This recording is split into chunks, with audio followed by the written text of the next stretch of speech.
찬양대의 마지막 고백, 저와 여러분 모두가 그리고 찬양대원들이 다 기억하셔야 돼요. 나의 영혼 기쁘다. 네, 자 보세요. 오늘도 계속해서 요셉에 대해서 말씀을 전할 텐데 그 가운데 하나님의 마음을 좀 알아가고자 합니다. 창세기 42장은 어떻게 보면 요셉의 인생 가운데에서 가장 절정이라고 할 수 있는, 정점이라고 할 수 있는, 클라이막스라고 할 수 있는 그런 부분이에요. 왜냐하면 요셉이 드디어 누구를 만납니까? 누구를 만나요? 아니에요. 그냥 형들이 아닌데요. 원수 같았던 형들을 만납니다. 자기를 어떻게 했던 형들이에요? 죽음의 구덩이에 던져버린 그 형들, 그 형들과 회유하는 장면이 오늘 나타나고 있기 때문에 창세기 42장은 요셉에게 있어서 아주 중요한 의미를 가지고 있어요. 오늘 요셉이 형들과 회유하는 이 장면 가운데에서 저와 여러분에게 하나님이 무엇을 말씀하시는지, 우리를 향하신 그 하나님의 마음 두 가지를 살펴보도록 하겠습니다. 첫 번째, 저와 여러분을 향한 하나님 아버지의 마음은 따라서 한번 고백하실까요? 꿈을 기억하고 꿈을 간직하는 인생을 살라. 꿈을 기억하고 꿈을 간직하는 인생을 살라라고 하나님께서 우리에게 이 마음을 주시는 거예요. 여러분, 제가 미리 말씀드리지만 꿈이라고 하는 것은 젊은이들에게만 있는 것이 아닙니다. 젊은이들에게만 있는 것을 꿈이라고 하지 않아요. 그러한 젊은이들에게만 있는 소유물이 아니라는 거예요. 꿈은 나이와 상관없습니다. 나이와 상관없이, 그리고 환경과 상관없이 하나님께서 우리가 그 나라에 갈 때까지 주시는 최고의 선물이 하나님의 꿈인데, 오늘 이 꿈을 다시 한번 확인할 수 있는 저와 여러분이 되기를 바랍니다. 오늘 요셉의 이야기는 이렇게 시작합니다. 요셉이 예견한 대로 이집트에 대풍년이 있었고 그 이후 바로 대흉년이 찾아왔습니다. 이집트 안에 있었던 이 대흉년은 이집트 안에만 국한되었던 흉년이 아니라 이집트 인근의 모든 나라 지역에 흉년이 왔던 굉장히 심각한 흉년이었습니다. 그러니까 어디까지 영향이 간 거예요? 야곱이 살고 있었던 그 가나안 땅, 이스라엘 땅에도 이 흉년이 심각하게 찾아왔다는 거예요. 그러자 요셉이 그동안 풍년 동안 비축해 놓았던 곡식 창고를 어떻게 합니까? 풀기 시작해요. 그러자 이집트 안에 있던 국민들뿐만 아니라 이집트 인근에 있는 각 나라의 사람들이 식량을 구하기 위해서 이집트 안으로 몰려오기 시작한 거예요. 여러분, 이런 상황 가운데에서 야곱도 가나안 땅에 있으면서 이집트 안에 곡식 창고가 활짝 열렸다는 소식을 듣게 됩니다. 그래서 아들들 가운데 이렇게 이야기를 해요. 얘들아, 저기 이집트 땅에 곡식 창고가 열렸다는데 너희들도 가봐야 되지 않겠니? 너희들은 지금 아무런 대책도 없이 서로의 얼굴만 바라보고 있니? 제발 문제만 묵상하지 말고 이 문제를 해결할 수 있도록 움직여봐. 그래서 우리 가족 모두가 굶어 죽지 않도록 너희들이 무엇인가 행동해야 되지 않겠니? 이렇게 아들들에게 야곱이 이야기하니까 10명의 아들들이 아버지 야곱의 명령에 따라서 오늘 이집트로 내려가고 있는 장면을 성경이 오늘 보여주고 있는 거예요. 이때 막내 베냐민은 이 여정에 동참하지 않았어요. 이렇게 베냐민을 제외한 10명의 아들들이 이집트 땅에 들어갔는데, 들어가서 누구와 마주치게 됩니까? 그 많은 사람들 가운데 누구를 마주쳐요? 요셉을 마주치게 돼요. 성경은 이것을 보여주고 있는데, 여러분 상상해 보십시오. 외국인들이에요. 이집트인들이 아니에요. 외국인들이 식량을 구하러 이집트에 왔는데 대제국 이집트 총리와 약속을 했나요? 약속도 하지 않았는데 야곱의 아들들과 요셉이 만났다? 이게 일어날 수 있는 일인가요? 이것은 사실 불가능한 일입니다. 근데 이런 일이 일어났다는 것은 지난주에 제가 말씀드렸던 말씀처럼 누구의 섭리예요? 하나님의 섭리예요. 하나님의 섭리, 하나님의 계획하심이 아니고는 결코 일어날 수 없는 일임을 우리가 인식을 하고 오늘 본문을 보셔야 된다는 거예요. 요셉이 형들을 마주쳤는데 요셉은 형들을 몇 년 만에 만났습니까? 22년 만에 제가 여러분을 만난 것처럼 22년 만에 만남에도 불구하고 어떻게 합니까? 단번에 알아봤어요. 요셉이 형들을. 근데 오늘 흥미로운 것은 요셉이 그 형들을 알아봤지만 아는 척을 했다? 아니요. 전혀 하지 않았어요. 모르는 척 했어요. 물론 그 형들도 설마 우리가 구덩이에 버려서 그리고 나중에 애굽으로 팔아버린 그 요셉이 총리가 되었다는 사실을 꿈에도 생각하지 못했어요. 앞에 있는 사람이 요셉인 줄 몰랐던 것이죠. 그도 그럴 것이 지금 이 상황은 요셉의 형들이 누구 앞에? 요셉 앞에 머리를 어떻게 하고 있습니까? 조아리고 있는 그런 상황을 우리에게 보여주고 있는 거예요. 바로 이때였습니다. 성경은 요셉이 어떠한 반응을 보여주고 있는지를 우리 가운데 이야기하고 있는지가 오늘 말씀의 첫 번째 키포인트예요. 본문 9절 말씀을 함께 읽어봅니다. 시작.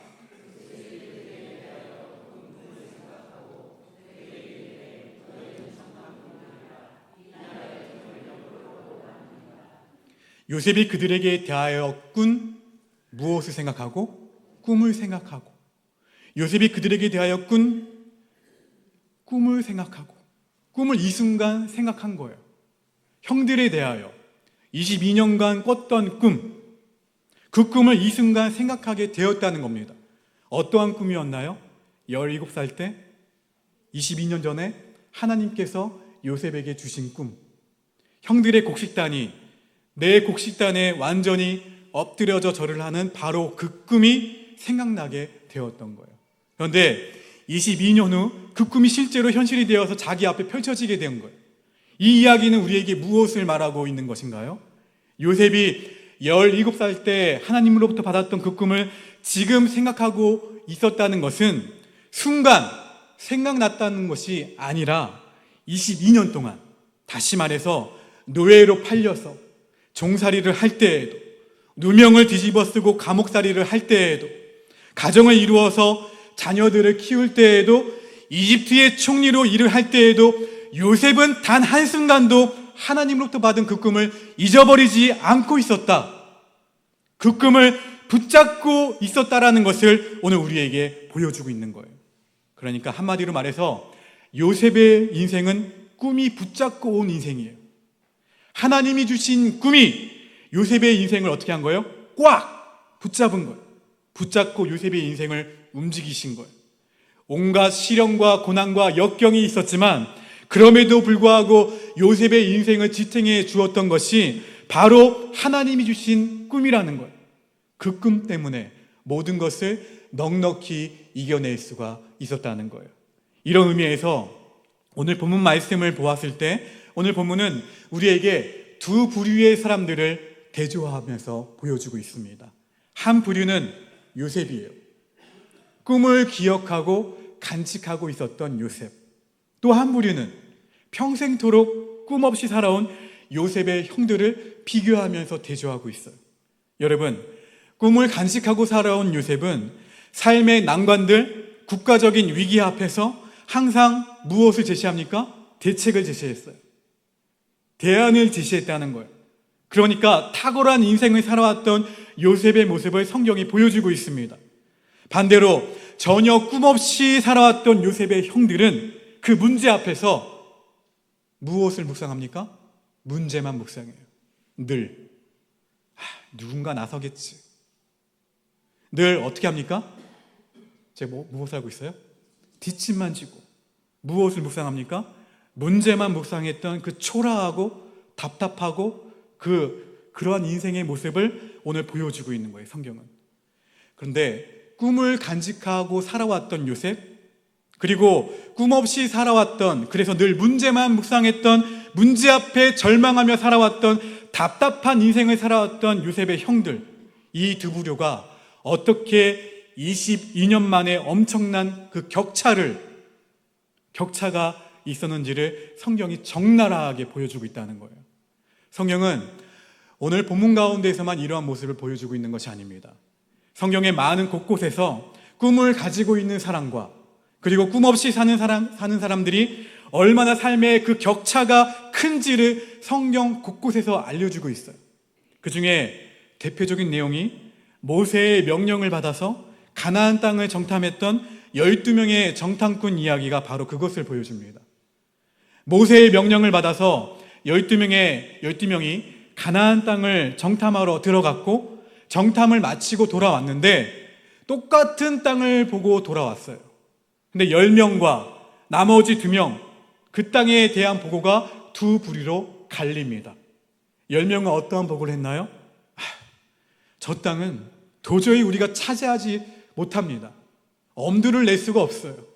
거기에는 거인들 같은 사람들이 살고 있기 때문에 우리는 그들에 비해 메뚜기같이 약함으로 우리는 그 땅을 차지할 수 없어요. 괜히 힘 빼지 맙시다.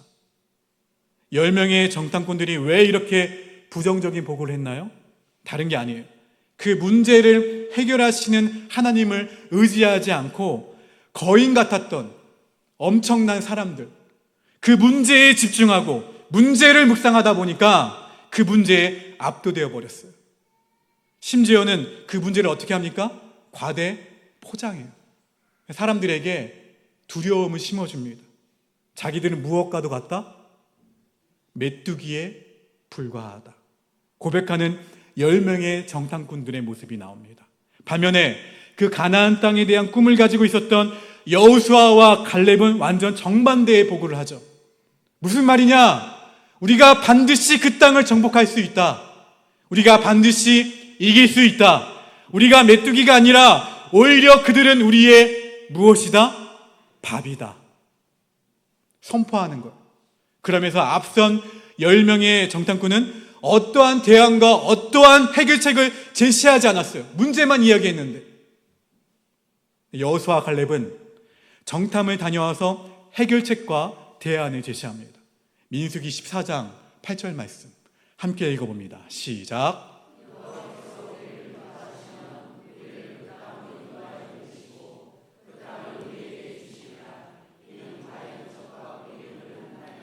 여호와께서 우리를 어떻게 하시면? 기뻐하시면. 이어서 9절.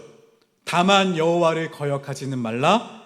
그들은 우리의 먹이라. 할렐루야. 여호수아와 갈렙이 제시한 이 해결책과 대안이 무엇인가요? 하나님이 우리를 기뻐하시면 그 땅에 들어갈 수 있다는 거예요. 우리가 하나님의 기쁨이 된다면 그 말이기도 해요. 내가 하나님의 기쁨이 된다면 능히 그 일을 할 수가 있습니다. 할렐루야. 그런데 하나님의 기쁨이 되는 것은 어려운 일이 아니라는 거예요. 다만 하나님의 말씀을 거역하지만 않으면 된다. 다시 말해서 순종의 삶을 가지고 살아가면 우리는 반드시 저 가나안 땅, 약속의 땅, 젖과 꿀이 흐르는 땅에 들어갈 수 있다라고 해결책과 대안을 제시한 거예요. 여러분, 여기에 두 부류의 사람이 있습니다. 꿈을 간직해 오면서 언제나 해결책과 대안을 제시하는 여호수아와 갈렙, 그리고 오늘 묵상하는 요셉. 반면에 언제나 늘 문제만 묵상하다가 문제에 압도당하는 요셉의 형들과 10명의 정탐꾼들. 그렇기 때문에 오늘 예배를 드리는 저와 여러분들은 선택하고 결단하셔야 돼요. 무엇을? 하나님, 저는 꿈이 없이 사는 인생이 아니라 꿈을 꾸면서, 꿈을 기억하면서, 꿈을 간직하며 사는 그러한 탁월한 인생이 될 수 있도록 하나님 제 인생을 붙잡아 주시옵소서. 이렇게 오늘 선택하고 결단하셔야 돼요. 동시에 하나님, 제 인생은 문제만 묵상하다가 문제에 압도당하는 초라한 인생이 아니라 하나님, 저는 그 문제를 해결하신 하나님을 철저히 의지함으로 하나님이 주시는 그 대안을, 그 해결책을 제시할 수 있는 탁월한 인생이 될 수 있도록 하나님 제 인생을 붙잡아 주시옵소서. 여러분, 앞서 말씀드린 것처럼 꿈이라는 것은 그저 젊은이들만의 소유물이 아니에요. 성경에 85세 되었던 어르신 누굽니까? 갈렙. 갈렙의 인생을 우리는 너무나 잘 알고 있어요. 85세가 되었을 때 갈렙은 자기 동료 여호수아에게 이렇게 이야기를 하는데 무슨 이야기를 하냐면 꿈 이야기를 해요. 갈렙이 여호수아에게 자네 이 산지를 내게 주지 않겠나? 꿈 이야기를 해요. 이 산지를 내게 주소서. 그 산지가 어디였나요? 헤브론 땅이었어요. 여호수아 갈렙이 그 헤브론 땅을 보았을 때 아낙 자손들이 그 땅을 차지하고 있었는데 엄청난 아낙 자손들이 그 땅을 차지하고 있었어요. 근데 그들이 무엇을 합니까? 그 땅에서 헤브론 땅에서 우상을 섬겨요. 우상을 섬기며 그냥 그런 땅이 돼버린 거예요. 갈렙은 그 땅을 바라보면서 너무 충격을 받았어요. 우리 조상들 아브라함과 이삭과 야곱이 살았던 성스러웠던 땅인데 그 땅이 이방인들로 가득해서 또 우상으로 가득해서 그러한 땅이 되어버린 헤브론을 보니까 마음이 찢어질 듯이 아팠던 거예요. 자네 이 산지를 내게 주면 안 되겠나? 내가 그들을 몰아내고 내가 그 땅을 다시 거룩한 하나님의 땅으로 회복시키겠네. 꿈 이야기를 하는 거예요. 누가요? 몇 세에? 85세의 어르신이 끝까지 무엇을 붙잡고요? 하나님의 꿈을 붙잡고 나아가는 모습을 보여주고 있는 거예요. 여러분 기억하세요.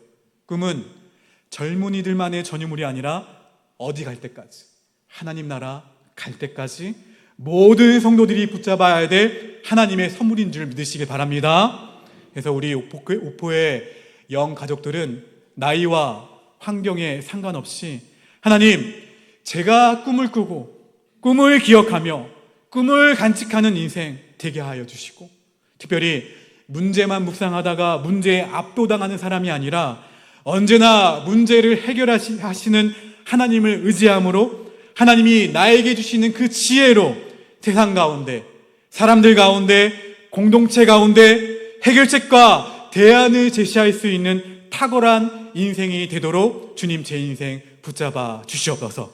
이것이 저와 여러분의 기도 제목이 되기를 주의 이름으로 축원합니다. 마지막으로 오늘 본문 가운데 저와 여러분에게 주시는 하나님의 마음 따라합시다. 하나님을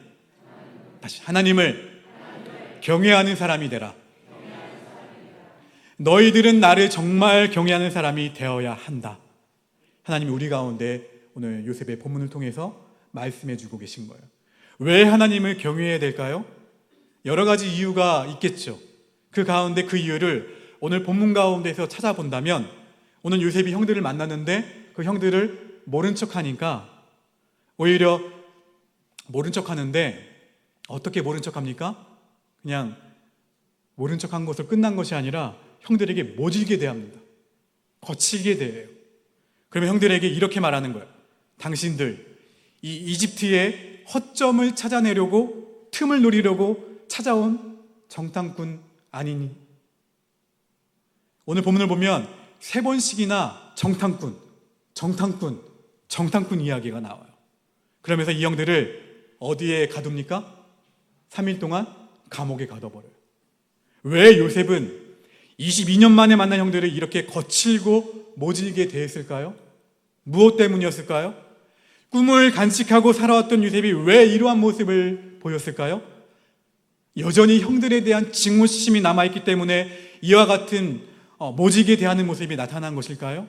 아니면 이렇게 해서라도 지난날의 억울함을 풀어보자, 형들 한번 골탕 먹여보자, 이런 마음을 가지고 형들을 감옥에 보내고 모질게 대했던 것일까요? 아니에요. 요셉은 그럴 필요가 전혀 없었어요. 왜 그렇습니까? 우리는 지난 주일에 말씀을 통해 알고 있죠. 요셉이 아들 둘을 낳아서 첫 번째 장남의 이름을 무엇이라고 지었나요? 므낫세. 므낫세의 이름의 뜻은 하나님이 잊게 하셨다. 무엇을 잊게 하셨나요? 자기의 과거의 상처와 아픔을 다 잊게 하셨다는 거예요. 그러니까 그 상한 감정이 치유되어서 본인 장남의 이름을 므낫세라고 지은 거예요. 자신의 과거와 아픔과 상처를 다 잊고 형들에게 원한을 품지 않고 내가 그 형들을 다 용서했어 라고 선포한 것이 장남 므낫세의 이름을 통해 보여준 거예요. 그렇기 때문에 요셉은 지금 형들을 22년 만에 만나서 지난날의 억울함을 풀려고 형들을 골탕 먹이려고 행동한 것이 전혀 아니라는 거예요. 그렇다면 왜 요셉은 형들을 거칠게 모질게 대했을까요? 다른 것이 아니라 요셉은 형들과 진심으로 화해하기 원했기 때문에 그래요. 진짜 화해, 진정한 화해를 하고 싶어서 형들에게는 모질게 보일지는 모르지만 이러한 행동을 했다는 거예요. 여러분, 우리가 사랑과 사람 사이의 관계 가운데에서 때로는 누군가에게 상처를 받기도 하고 관계가 어긋나서 누군가를 향하여 증오와 그리고 미움을 갖게 될 때가 있어요. 그런데 그 관계가 어느 순간 풀어져야 할 텐데 우리가 지난주 말씀을 통해서 나라도 용서를 하자고 제가 선포하자고 말씀을 드렸습니다. 나라도 용서를 선포하면 에브라임의 축복이 내 것이 되니까 나라도 마음 편하자. 그 사람이 용서를 받든 화해를 받아들이든 나라도 용서를 선포하자라고 그랬어요. 근데 중요한 것은 관계라는 것, 서로가 용서를 어떻게 해야 돼요? 주고 받아야 돼요. 나만 용서를 하면 반쪽짜리 용서가 돼요. 그러니까 진정한 화해란 피해자만 용서를 선언해서는 안 되고 나에게 상처를 주었던 가해자가 자기의 죄를 인식하고 회개해야만 비로소 온전한 화해가 이루어진다는 거예요. 여러분, 자신의 죄를 인식하지 않는 사람은 용서를 체험할 수 없습니다. 설령 자신의 죄를 인식한다 할지라도 자신에 대한 깊은 통회와 자복이 없다면 참된 용서와 참된 회개를 경험할 수 없다는 거예요. 그렇기 때문에 그 죄에 대해서 얼마나 깊이 통회하느냐 따라서 용서를 체험하는 정도가 달라진다는 거예요. 통회와 자복이 깊어지면 깊어질수록 상대방의 관계와 그 사랑의 농도가 화해가 짙어지고 주님과의 관계도 회복되게 된다는 거예요. 여러분, 이것은 개인과 하나님과의 관계도 마찬가지입니다. 주님은 저와 여러분의 죄값을 담당하시기 위해서 십자가에서 모든 죄를 담당하셨어요. 그리고 우리 가운데 제사함의 사죄의 은총을 허락해 주셨는데 믿으십니까? 할렐루야. 우리 모두가 이 사죄의 은총을 받았다는 거예요. 무슨 은총이요? 사죄의 은총. 중요한 것은 이제 그 주님이 그 사죄의 은총을 선포하셨으니 나 역시 그 주님의 십자가 앞에서 나의 죄를 회개해야만 나의 죄에 대한 깊은 통회와 자복이 있어야만 나와 주님의 관계가 온전해질 수 있다는 거예요. 그렇다면 주님과의 관계 가운데에서 계속해서 우리가 온전해지려면 무엇이 필요한가? 하나님이 나에게 사죄의 은총을 베풀어 주셨습니다. 얼마나 귀한 축복인가요? 이 귀한 축복을 받았으면서 이것을 감사하면서 감격하면서 기쁨으로 살아가야만 주님과 나의 이 화목의 관계가 지속적으로 계속될 수 있음을 우리는 성경을 통해서 깨달을 수 있다는 거예요. 이게 얼마나 중요한지 아세요? 다윗이 하나님으로부터 어마어마한 칭송을 받았습니다. 너는 내 마음에 합한 사람이야. 내 마음에 딱 맞는 사람이야. 이 칭송을 하나님으로부터 다윗은 받았어요. 도대체 하나님은 다윗의 어떠한 모습을 보시고 하나님의 마음에 합한 사람이라고, 내 마음에 딱 맞는 사람이라고 말씀하셨을까요? 골리앗을 물맷돌로 하나님의 이름을 선포하면서 무찔렀기 때문에? 전쟁에서 계속해서 이겼기 때문에? 왕으로서의 업적이 좋았기 때문에? 아니에요. 어떠한 업적을 보시고 그렇게 말씀하신 것이 아니라 다윗이 자신 안에 있었던 그 더러운 죄들을 하나님 앞에 어떻게 합니까? 철저히 숨기지 않고 통회하고 자복했기 때문에 그래요. 그래서 하나님께서 은총을 주시니 그 사죄의 은총을 주심이 너무 기뻐서 정말 기쁨의 예배제가 되었던 사람이 다윗이라는 거예요. 하나님에 대한 그 감사와 감격이 터져 나왔던 거예요. 그 은혜와 감격을 가지고 살아왔던 다윗의 모습을 보시고 하나님이 너는 내 마음에 합한 사람이야, 너는 내 마음에 딱 맞는 사람이야 라고 선포하셨던 거예요. 다윗이 그의 시를 통해서 이렇게 자기의 죄를 숨김없이 고백했죠. 시편 32편 5절의 말씀입니다. 함께 있습니다. 시작.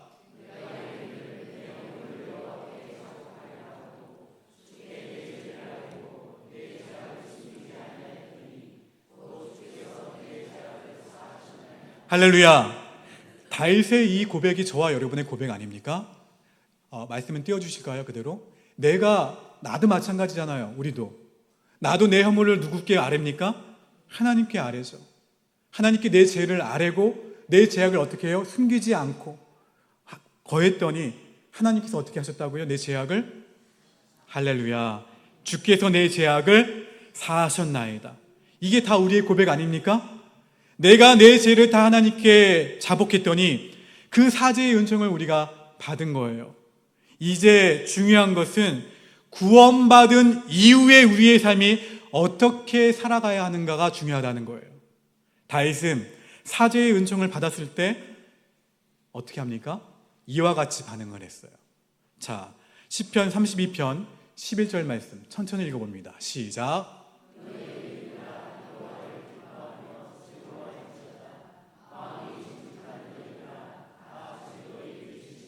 할렐루야 찬양대원들이 마지막에 고백했던 고백 그대로죠.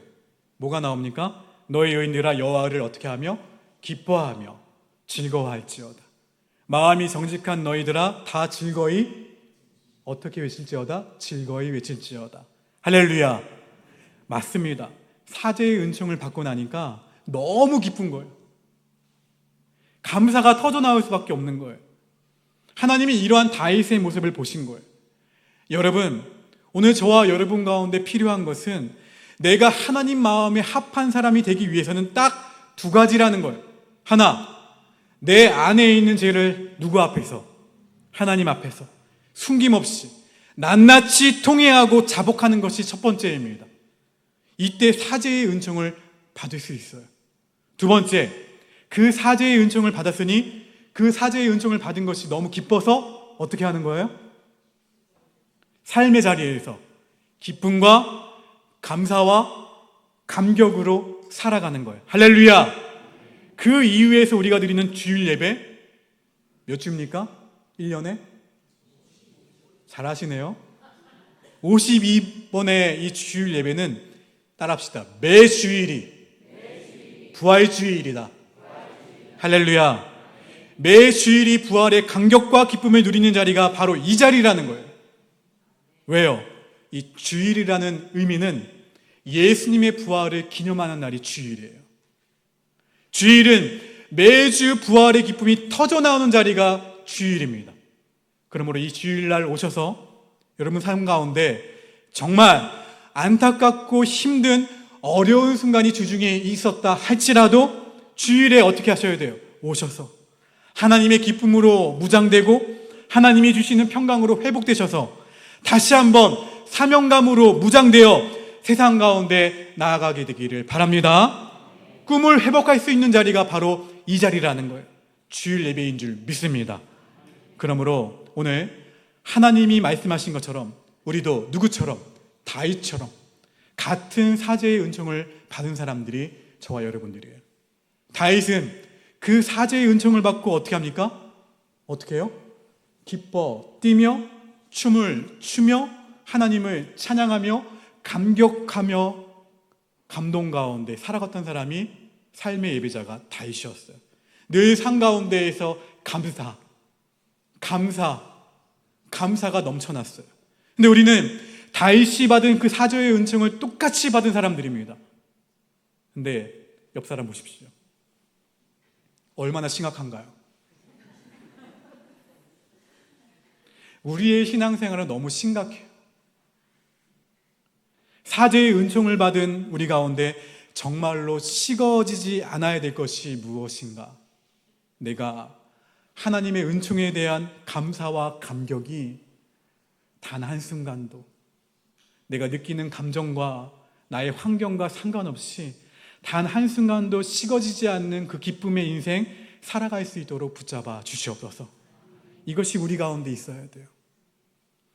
이 점을 요셉을 통해서도 발견할 수가 있게 되는데 지금 요셉이 자기의 정체를 드러내지 않고 형들에게 다소 거칠게 대하고 있어요.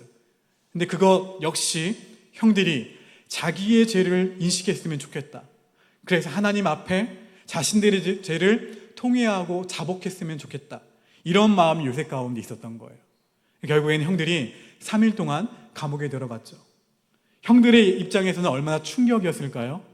외국에 식량을 구하러 왔는데 이집트의 총리가 갑자기 자신들을 뭐라고 하는 거예요? 정탐꾼이라고 몰아서 감옥에 갇히게 된 황당한 일을 겪고 있는 거예요. 그리고 3일 후에 다시 누가 앞에 서게 됩니까? 이집트의 총리, 자신의 동생 요셉 앞에 서게 돼요. 그때 요셉이 형들을 향해서 말을 하는데 누구를 세우냐면 통역관을 세워요. 요셉은 이집트어로 말합니다. 그리고 이집트어로 말한 것을 히브리어로 통역관이 형들에게 전해주게 돼요. 그 본문이 18절 말씀. 뭐라고 말합니까? 그 가운데 요셉이 뭐라 하냐면 나는 하나님을 경외하노니. 이 부분에 밑줄을 한번 그어보세요. 나는 하나님을 경외하노니. 나는 하나님을 경외하는 사람입니다. 그리고 이어서 이렇게 말해요. 이어서 만일 니들이 지금 나한테 하는 말이 진실이라면 좋다. 그러면 너희들 10명 가운데 딱 1명만 감옥에 남고 9명은 고향에 돌아가. 곡식을 줄 테니까 곡식을 가져다 놓고 너희들의 막내 아우, 베냐민이겠죠, 그렇죠? 그 막내 아우를 다시 내게로 데리고 와. 그럼 내가 니들의 말이 진실인 줄 믿고 너희들을 죽이지 않겠다. 그땐 요셉의 형들이 부들부들 떨게 돼요. 그때 그 순간 자기들 안에 터져나왔던 말, 본문 21절과 22절의 말씀입니다. 함께 읽어봅니다. 시작.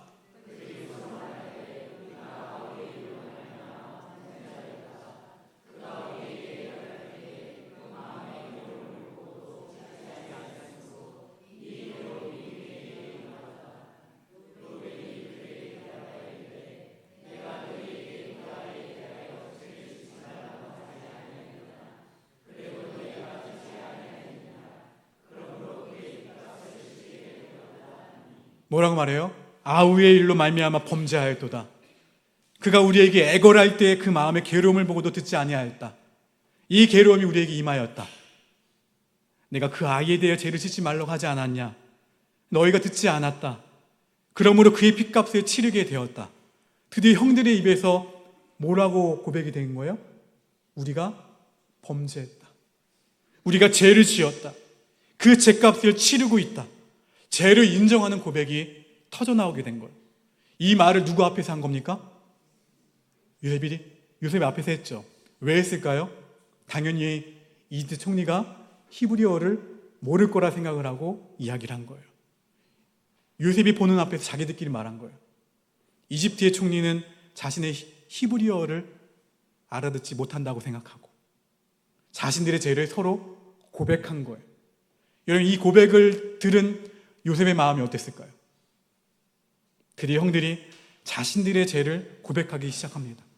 형들은 22년 전에 요셉을 구덩이에 던지고 눈꽃만큼의 죄의식도 없이 살아왔던 사람들이 형들이에요.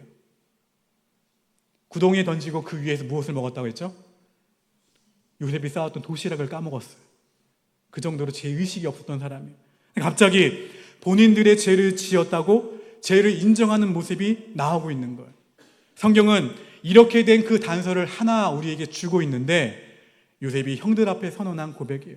나는 하나님을 경외하는 사람입니다. 이 이야기를 들었을 때 형들 안에 있는 양심의 소리가 깨어나기 시작했다는 거예요. 마비되었던 양심, 죽었던 양심, 죄의식 없었던 양심이 나는 하나님을 경외한다는 경외라는 단어 가운데에서 그들의 양심이 깨어나기 시작했다는 거예요. 여러분, 양심은 하나님을 경외할 때 깨어나는 게 양심이에요. 하나님을 두려워할 때 우리의 양심이 깨어나기 시작한다는 거예요. 무슨 말인가요? 내가 하나님을 두려워하지 않으면 양심은 마비된다는 거예요. 양심은 죽게 되어 있어요. 오늘 본문의 형들은 하나님을 경외한다는 그 경외라는 단어 가운데에서 형들의 양심이 깨어나기 시작하는데 요셉은 이러한 형들의 고백을 직접 듣고 안 보이는 뒤로 가서 눈물을 훔칩니다. 아니, 훔치는 정도가 아니라 펑펑 울어요. 흐느끼면서. 드디어 형들과의 화해가 가능해지는 순간이 다가온 거예요. 피해자인 나만 용서를 선포하는 것이 아니라 가해자인 형들도 지금 제 의식을 가지고 죄를 인정하면서 범죄했다고 고백하고 있으니 드디어 나와 진심으로 화해할 수 있겠구나. 그러한 감동이 밀려오면서 요셉은 안 보이는 구석에 가서 눈물을 펑펑 쏟아낸 거예요. 사랑하는 성도 여러분, 저와 여러분들처럼 하나님을 다시 한번 경외할 수 있는 진정한 하나님의 자녀가 되기를 주의 이름으로 축원합니다. 시편 128편 1절 말씀 큰 소리로 함께 고백합니다. 시작. 여호와를 경외하며 그의 길을 걷는 자마다 복이 있도다. 할렐루야.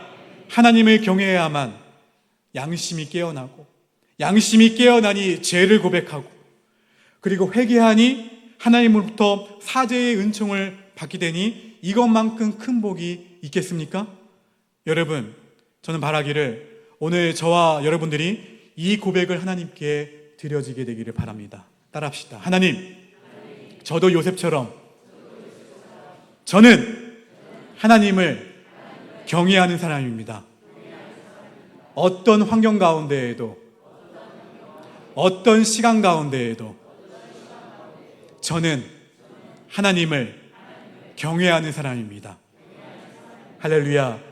늘 이 고백을 드림으로 우리의 양심이 어떠한 경우에도 마비되거나 죽게 되지 않기를, 그런 축복이 있게 되기를 주의 이름으로 축원합니다. 무엇보다도 오늘 그 하나님을 경외하는 자들이 받았던 그 복을 여러분들이 다 받으시고 누리시고 세상 가운데 흘려보내시기를 바랍니다. 세상의 선물이 되는 그런 여러분들이 되기를 주의 이름으로 축원합니다. 우리 옆 사람 바라보시며 서로 축복할까요? 성도님은 하나님 마음에 합한 사람입니다. 할렐루야. 그리고 내가 한번 고백해 볼까요? 자기가 하나님을 경외하는 자답게 선한 양심으로 살겠습니다. 할렐루야. 우리 그렇게 살아갑시다. 하나님을 경외하면 경외할수록 선한 양심이 회복되어지는 거예요. 이 경외라는 단어는 다른 것이 아니에요. 피조물인 우리가 창조주이신 하나님을 향하여 공경을 담은 두려움을 갖는 것. 그래서 내가 하나님을 경외합니다. 이 고백은 어떠한 말로 바꿀 수 있냐면 따라합시다. 하나님은 나의 왕이십니다. 이 말로 바꿀 수가 있어요. 그럼 나의 삶의 주인이 누구인가? 나인가? 아니면 하나님인가? 이것을 우리가 늘 말씀 가운데 점검할 때 우리의 양심이 죽어 있는가 살아 있는가를 확인해 볼 수 있다는 거예요. 이번 한 주간도 저와 여러분의 삶의 주인과 왕이 하나님이 되시기를 간절히 바랍니다. 우리 안에 선한 양심, 아름다운 양심, 하나님이 주시는 선한 마음으로 세상 가운데 승리하고 세상의 선물이 될 수 있는 우리 모두가 되기를 간절히 바랍니다. 우리 그런 마음 담아서 다 함께 일어나 보실까요? 여러분, 오늘 말씀을 통해 사죄의 은총을 받은 사람들, 이후의 모습이 어때야 된다고 했죠? 기쁨과 감사와 감격이라고 했죠. 심각 아닙니다. 오늘 그 보혈의 은혜로 씻김받은 우리들, 그 사죄의 은총을 받은 우리들, 하나님, 이 감격, 이 감사, 내 인생 가운데 식지 않고 정말 뜨거운 은혜로 주님을 예배하며 살아갈 수 있도록 인도하여 주시옵소서. 그 은혜 담아 오늘 이렇게 말고 함께 힘차게 박수치면서 하나님을 찬양하겠습니다.